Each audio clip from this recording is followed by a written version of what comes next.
Back down here, the strong winds and lack of snow have increased fire danger. As we've been reporting, Australia dealing with massive wildfires, and their conditions have been dry and windy to the extreme. Yeah, tens of millions of acres burned, so overwhelming. Firefighters from here in the U.S. assisting. One of them, based at our Monument Fire Center, just returned home. Bill Folsom sat down with him today. Bill in studio, and we've seen the video, Bill, so does he confirm how bad it is? Oh yeah, Eric Zanotto has experience at many of the worst wildfires in Colorado and our country. He spent 6 weeks at fires in New South Wales. That's the area near Sydney. The size and intensity of what's happening in Australia is beyond anything he's experienced.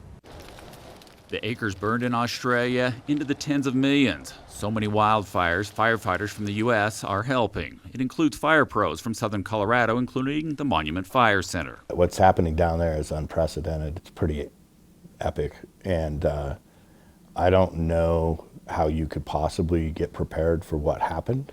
Eric Zanotto offered to help and was sent just after Thanksgiving. The district fire management officer ended up on multiple fire lines in New South Wales. He described so much smoke it was like fog blocking the sun. One fire he worked multiplied by 5 in size while he was there. And that fire, when we got there, was approximately 220,000 acres. And it was 1.3 million when we left. Eucalyptus, tea trees, and brush are different but burn similar to trees and vegetation in Colorado. Most of the time, they had to use indirect, out-of-the-fire path strategies rather than direct attack.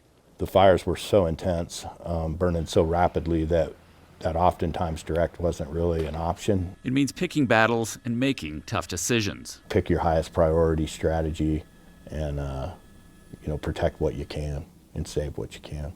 One of those tough decisions was how to save a rare group of wallabies. He was a decision maker opting to start a burn to protect the animals. It burned what they eat, so an airlift of carrots and sweet potatoes followed. And they're all losing so much habitat, even if for the animals that are making it, there's a concern about food and how do we get them fed. He's back and says word of rain is good. It's also not the end. He's hearing from contacts working one of the largest fires. You got flooding on the north end and firefighting going on the south end.